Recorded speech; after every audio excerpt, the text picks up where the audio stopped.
नमस्कार प्रिय विद्यार्थियों, वीके नॉलेज इलेक्ट्रिकल में आप सभी का स्वागत है। न्यूज अपडेट के साथ एक बार फिर उपस्थित हूं। अगर आप मध्य प्रदेश से हैं या फिर आपने मध्य प्रदेश की ट्रांसमिशन में जो आईटी वालों के लिए हमारी भर्ती थी एसएसए, उसमें अप्लाई किया है तो तैयार हो जाइए। एग्जाम डेट आ चुकी है। वैसे एसएसए की नहीं, सबकी एग्जाम डेट आ चुकी है, लेकिन हमारे साथ आईटी वाले बच्चे हैं, इसलिए थोड़ा सा उनकी तरफ हम बाइस्ड रहते हैं एक तरह से। यानी एमपीपीटीसीएल के जो वैकेंसी आया था उसका एग्जाम डेट आ चुका है और हम आपको पूरे पॉइंट टू पॉइंट समझाएंगे कितने दिन एग्जाम होगा, कितनी शिफ्ट होगी, किस डेट को किस टाइम को एग्जाम होगा। साथ ही थोड़ा सा जो इलेक्ट्रिशियन वाले हैं अपनी तैयारी को कैसे इम्प्रूव कर सकते हैं, अभी जो समय बचा है उसमें आप किस तरह से तैयारी करें, इन सभी पॉइंट्स पर चर्चा होगी। कंप्लीट वीडियो को लास्ट तक जरूर देखना। अगर चैनल से पहली बार जुड़े हैं तो सब्सक्राइब कर लीजिए। हम इसी तरह का अपडेट, कंटेंट और न्यूज नोटिफिकेशन इस चैनल पर आपको प्रोवाइड करवाते हैं। साथ ही डिस्क्रिप्शन में लिंक दिया गया है, हमारा टेलीग्राम ज्वाइन कीजिए। भर्तियों से संबंधित जितने भी अपडेट होते हैं सब आपको टेलीग्राम पर ही प्रोवाइड करवाते हैं, सबसे पहले सूचना मिलती है। आइए एक छोटा सा ओवरव्यू हम इस एग्जाम डेट को, अभी वेबसाइट पर अपडेट नहीं हुआ है। हो सकता है वेबसाइट पर अपडेट होने में थोड़ा समय लग जाए, क्योंकि बहुत सारे बच्चे क्रॉस वेरीफाई करते हैं ना, तुरंत जाकर वेबसाइट पर देखते हैं, फिर कहते हैं कि अभी तो वेबसाइट पर आया ही नहीं। तो ये वेबसाइट पर भी आ जाएगा, चेक कर लेना, कोई दिक्कत नहीं है। ठीक है, देखो सबसे पहले आईटीआई वालों का बता देता हूँ। पोस्ट नंबर था 08, सब स्टेशन अटेंडेड यानी SSA के नाम से वैकेंसी है। 2 शिफ्ट में पेपर हो रहा है आपका। 23 सितंबर 2025 याद कर लीजिए माय डियर, ये है वो डेट जो आपका तय करेगी भविष्य की इस बार या उस बार, यानी सिलेक्शन हो गया उसमें या इस बार भी सिलेक्शन से रह गए उस लिस्ट में किस में होगा नाम देख लीजिएगा। सिटिंग 2, सिटिंग 3 यानी shift number 2, shift number 3। First shift में कोई पेपर नहीं हो रहा है, 2 शिफ्ट में पेपर हो रहा है, एक ही दिन हो रहा है।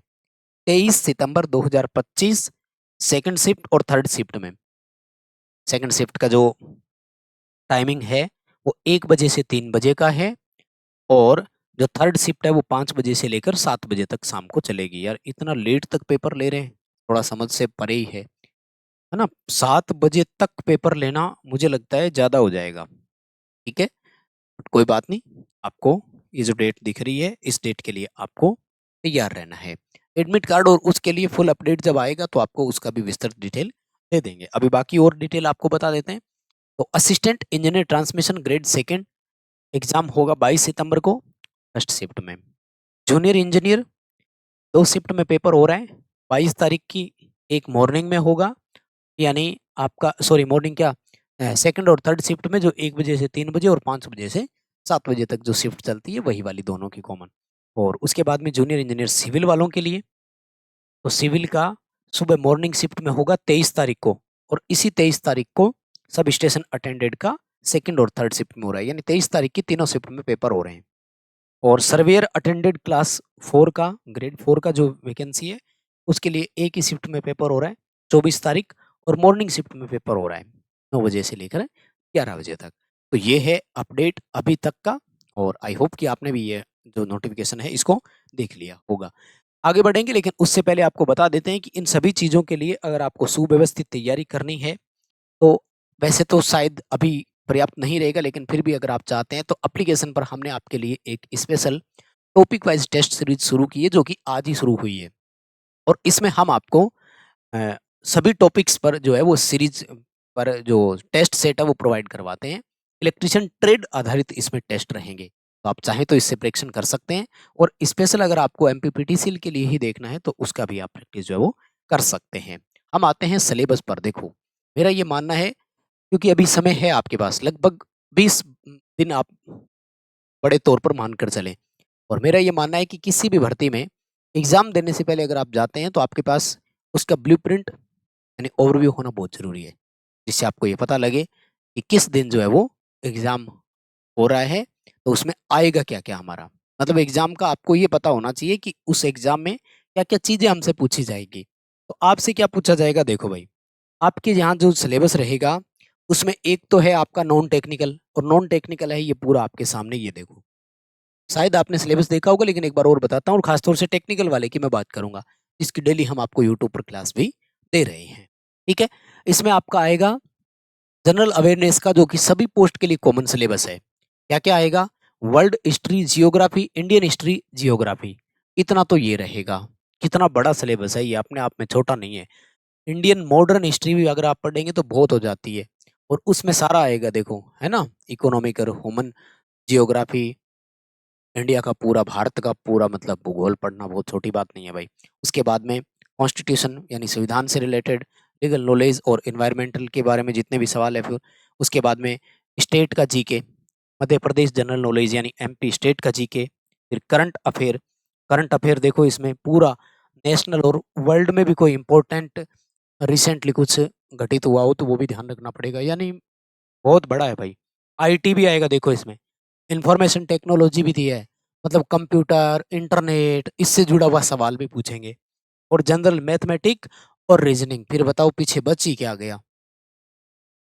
इतना बड़ा सिलेबस, वो कहते हैं ना कि पहाड़ जितना सिलेबस, ये पहाड़ से भी ऊपर का है भाई।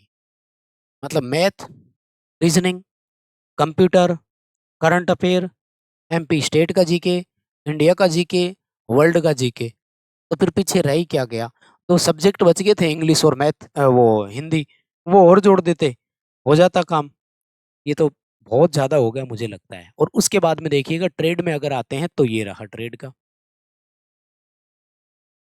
ये सिलेबस आपको टेलीग्राम पर भी मिल जाएगा। आई होप कि आपने टेलीग्राम से ये सिलेबस हमारा जो है वो देख ही लिया होगा। मतलब वैसे खैर परेशान नहीं होना, आपके लिए नहीं, ये सबके लिए ही बड़ा सिलेबस है। फिर ऐसे तो है नहीं कि किसी एक बच्चे ने ये सारा कुछ पहले से पढ़ रखा होगा और एक बच्चे के लिए सब कुछ नया हो गया, तो ऐसा नहीं है।